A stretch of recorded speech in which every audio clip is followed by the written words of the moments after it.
Gịnị bụ spam n'asụsụ Igbo?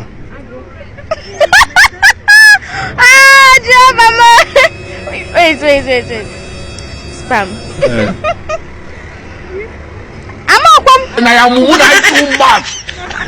Na.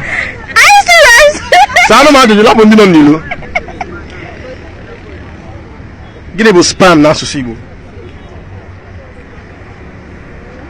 I don't know. Sụọ n'Igbo na. Amaram.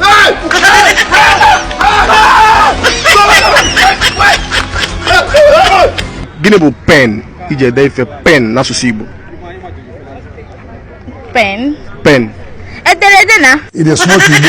Ederede nye m ego m. Bịa ka nkụzielu gị enwe ọcha bịa. Okay, it's true. Spam n'asụsụ Igbo. Ịkpọrọ ya adime, ịkpọ ya uhie. Okay, adime. Ife Igbo ba iji kpọọ ya adime.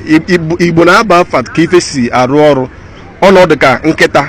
Ife iji akpọrọ nkịta bụ na a na-ekpe ya je nta. Akpọbazi ya nke nta. Ọ ya bụ nkịta ahụ. Adime bụ na ihe eji atụ nwaanyị ime. Adị ime. Ịghọtago ma ịkpọ ya uhie. Nke bụ njọ gị bụ pen n'asụsụ Igbo bụ mkpịsị odee. Eche na mkpịsị odee bụ chalk. Na-aba. Nne bịa. Nwanne Subakwa Igbo ọnụ. Subakwa Igbo. Diọkpa Subakwa Igbo nwanne. Subakwa Igbo.